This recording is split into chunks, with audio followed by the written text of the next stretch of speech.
Você já se inscreveu no canal Espiritismo Cast? Não esqueça de ativar o sininho e todas as notificações. Assim te informaremos quando houver novos vídeos. E ajude a manter este trabalho voluntário, clicando em Seja Membro. Com isso você nos ajuda a produzir mais conteúdo sobre nossa rica doutrina, com a melhor qualidade técnica possível. E não se esqueça de clicar no like e compartilhar com seus amigos. Gratidão pela sua presença.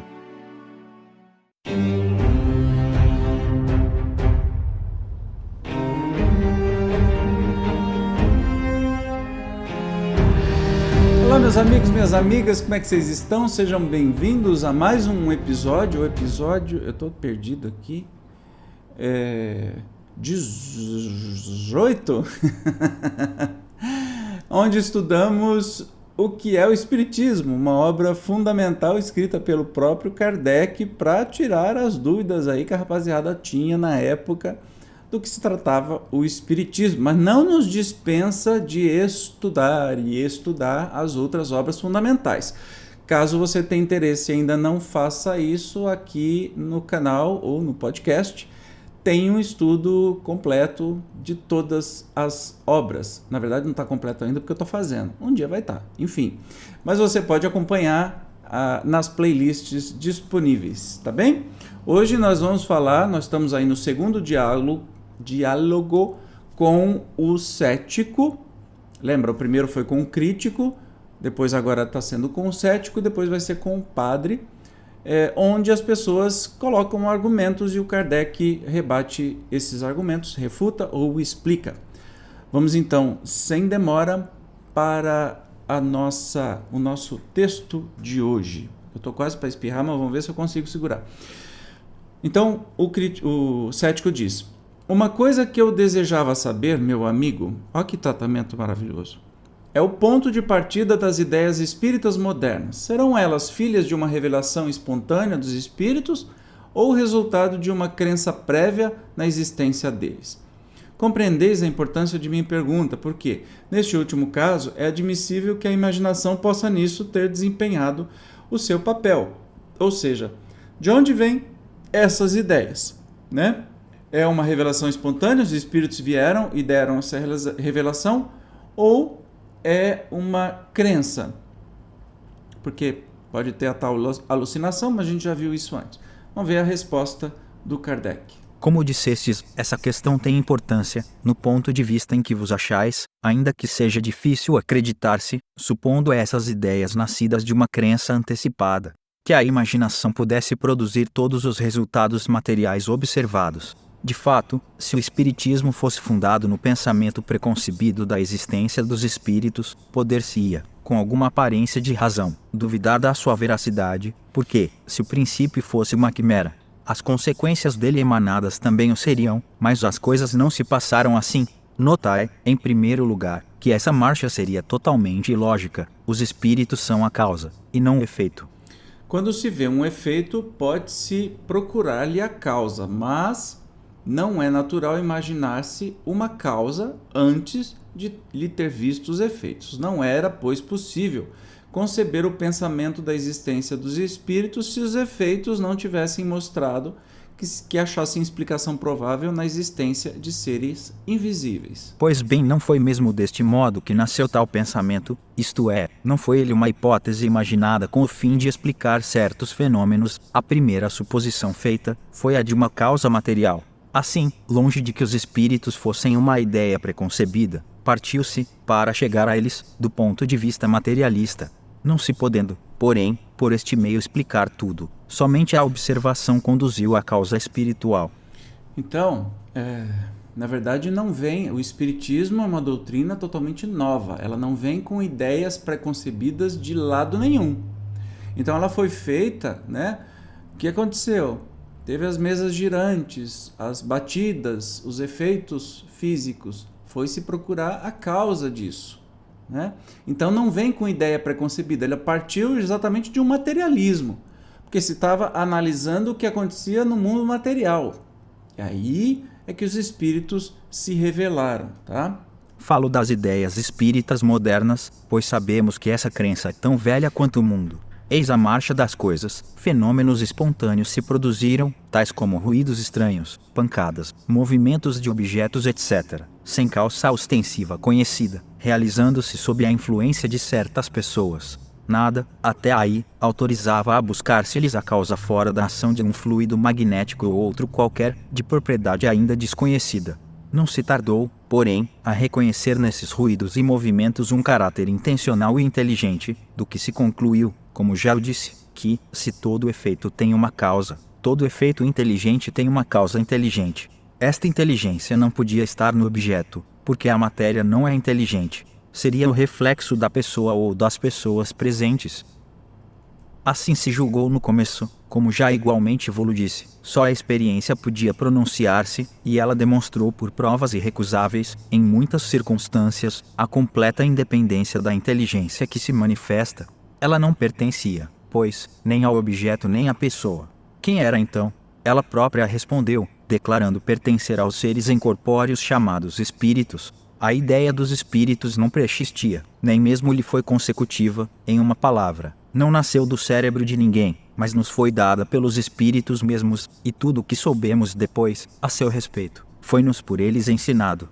O Zezinho não consegue falar preexistia. Um dia ele aprende. Uma vez revelada a existência dos espíritos e estabelecidos os meios de nos comunicarmos com eles, pôde-se entreter conversações seguidas e obter informações sobre a natureza desses seres, condições de sua existência e seu papel no mundo invisível.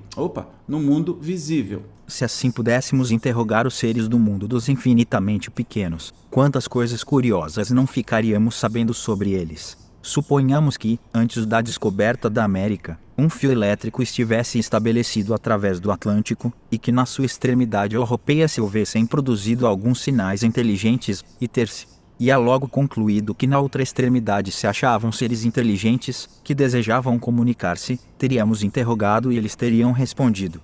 Ficaríamos assim com a certeza da sua existência, e podia-se adquirir o conhecimento dos seus costumes, usos e modos de ser, apesar de nunca os havermos visto. Foi o que se deu nas relações com o mundo invisível. As manifestações materiais foram sinais e meios de aviso que nos conduziram a comunicações mais regulares e mais seguidas. E, coisa notável, à medida que meios de mais fácil comunicação se acham ao nosso dispor, os espíritos abandonam os primitivos, insuficientes e incômodos, qual mudo que, recuperando a palavra, renuncia à linguagem dos sinais. Quem eram os habitantes desse mundo? Eram seres à parte, estranhos à humanidade. Eram bons ou maus?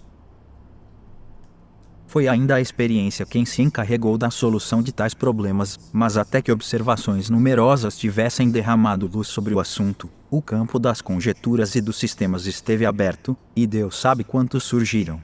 Uns creram ser os espíritos superiores em tudo, outros, neles só viram demônios, era só por suas palavras e atos que podiam julgá-los. Suponhamos que dentre os desconhecidos habitantes transatlânticos, de que acabamos de falar, uns tenham dito muito boas coisas, ao passo que outros se faziam notar pelo cinismo da linguagem, ter-se-á logo concluído que entre eles havia bons e maus. Foi o que aconteceu com os espíritos, foi assim que se reconheceu entre eles todos os graus de bondade e malvadez, de saber e ignorância.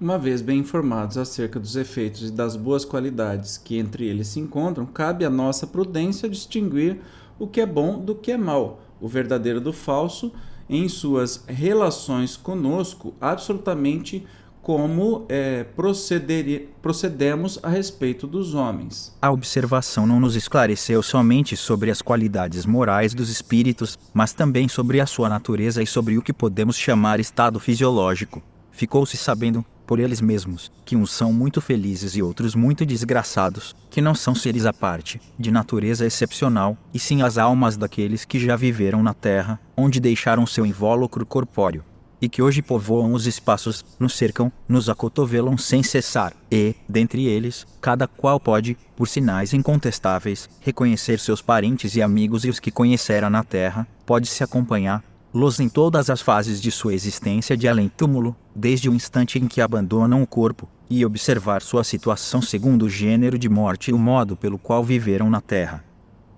Enfim, soube-se que eles não são entes abstratos, imateriais, no sentido absoluto da palavra, possuem um invólucro, a que chamamos perispírito, espécie de corpo fluídico, vaporoso, diáfano, invisível no estado normal, que, em certos casos e por uma espécie de condensação ou de disposição molecular, pode tornar-se momentaneamente visível e mesmo tangível, e, desde então, ficou explicado o fenômeno das aparições e do contato. Enquanto dura o corpo, esse invólucro é um laço que o prende ao espírito. Quando, porém, o corpo morre, a alma ou o espírito, que é a mesma coisa, abandonam, sem, contudo, deixar o primeiro envoltório. Do mesmo modo como despimos as peças exteriores da nossa roupa, para só conservarmos as interiores, assim como o fruto despojado do invólucro cortical conserva ainda o perisperma. É esse invólucro semimaterial do espírito que lhe serve de meio para a produção de diferentes fenômenos, pelos quais ele se nos manifesta. Tal é, em poucas palavras, cavalheiro, a história do espiritismo. Bem vedes, e reconhecereis ainda melhor quando tiverdes estudado a fundo, que tudo nele é um resultado da observação, e não de um sistema preconcebido. E não é maravilhoso? Ele pega e resume o espiritismo tudo assim em 2 páginas. Ah, Kardec, danado de bom.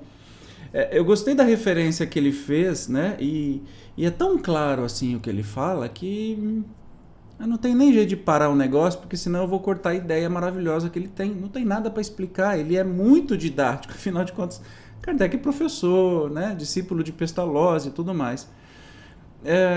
Mas eu adorei a referência que ele fala assim, ó, olha, antes de descobrir a América, por exemplo, se houvesse um dispositivo submarino, o que eles conheciam na época só como meio de comunicação? Telégrafo.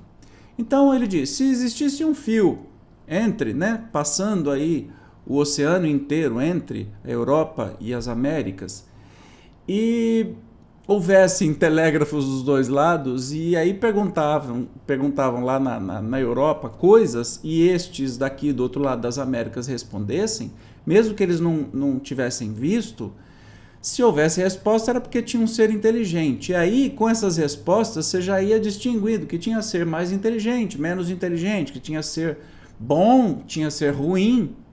É exatamente isso que aconteceu no Espiritismo. Exatamente isso.